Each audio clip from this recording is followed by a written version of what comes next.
Trauma sering dipahami sebagai luka batin. Trauma muncul dari peristiwa yang menyakitkan, kekerasan, kehilangan, atau pengalaman yang mengguncang. Nah, psikologi modern melihat trauma sebagai gangguan dalam memori dan emosi.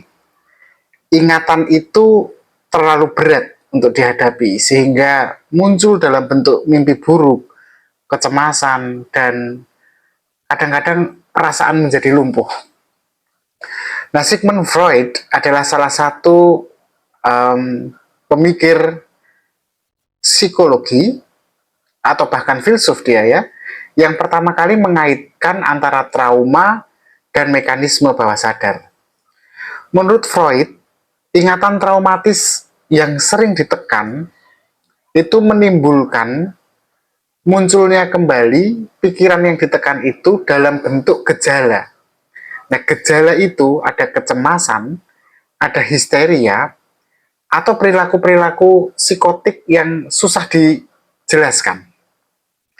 Nah, trauma dengan kata lain itu sebenarnya bukan sekedar masa lalu yang sudah selesai, tetapi sesuatu yang terus hidup di dalam diri meski disembunyikan, bahkan ketika diri sudah lupa.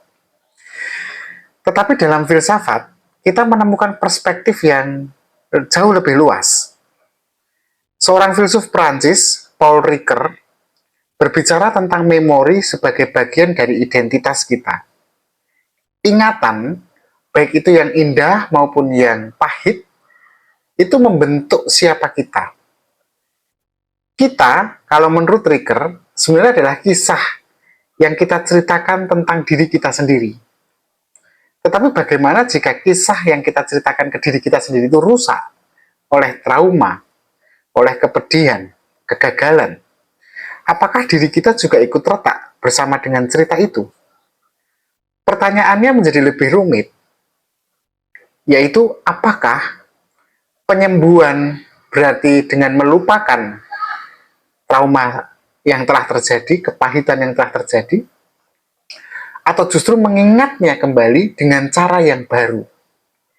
Nah, psikologi klinis seringkali menekankan pentingnya terapi untuk mengolah ingatan traumatis dengan cara membicarakannya. Dan dengan begitu kemudian bisa menata ulang pengalaman sehingga luka-luka itu tidak lagi menguasai hidup. Nah, kalau filsafat agak berbeda, bahkan mungkin sebaliknya.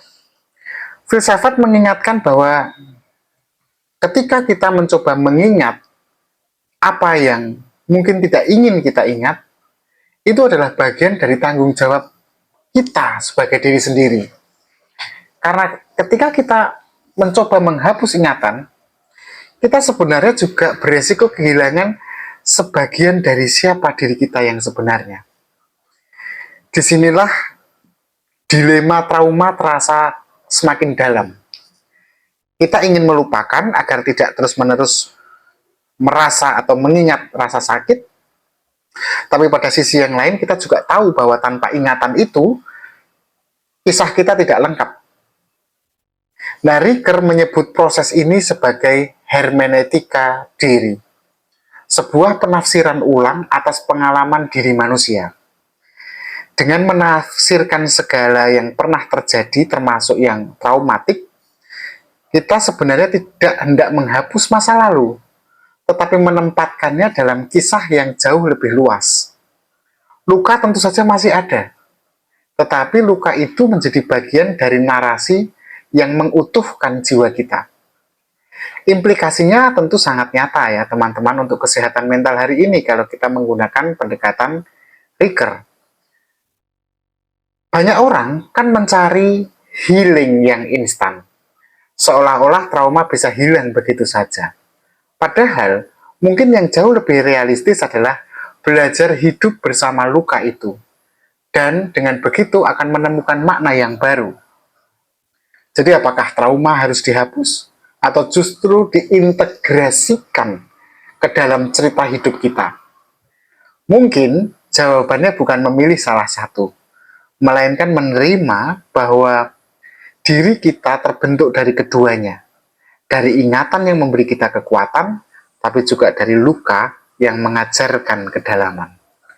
Tetap berpikir kritis.